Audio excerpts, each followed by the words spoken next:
বাংলাদেশে চীনা পণ্যের ব্যবসা এতটাই রমরম যে তাতে মোটামুটিভাবে বাজার দেশটির দখলে বললেও ভুল হবে না। পরিসংখ্যান অনুযায়ী চীনা পণ্যের তুলনায় বহু অংশে পিছিয়ে আছে বাংলাদেশ।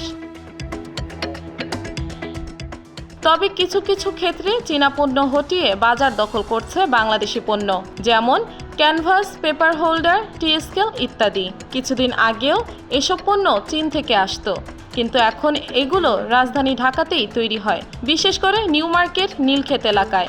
দেশে এসব পণ্য উৎপাদনের ফলে খরচও অনেক কমে গেছে।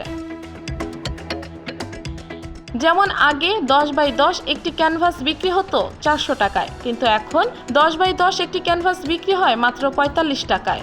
আগে যে হোল্ডার 600 থেকে 700 টাকা ছিল, এখন তা বিক্রি হয় মাত্র 220 টাকায়। টি স্কেল ছিল 220 টাকা, কিন্তু দেশে উৎপাদনের ফলে এখন 120 টাকায় বিক্রি করা হয়। এছাড়া আরও এরকম অনেক পণ্য আছে। যারা আর্টিস্ট, যারা ড্রয়িং করে, তারা সবচেয়ে বেশি ক্যানভাস কিনে। টি স্কেল, পেপার হোল্ডার বেশি কিনে যারা পলিটেকনিকে এবং ইঞ্জিনিয়ারিংয়ে পড়ে।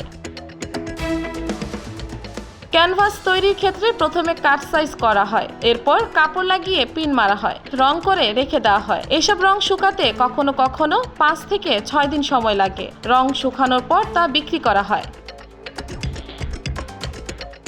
মোবাইল ফোন থেকে শুরু করে আসবাবপত্রের বাজারের একটি বড় অংশ চীনের পণ্যের দখলে। বাংলাদেশে যে পরিমাণ পণ্য আমদানি করে আনা হয় তার তুলনায় খুবই সামান্য রপ্তানি হয় চীনে।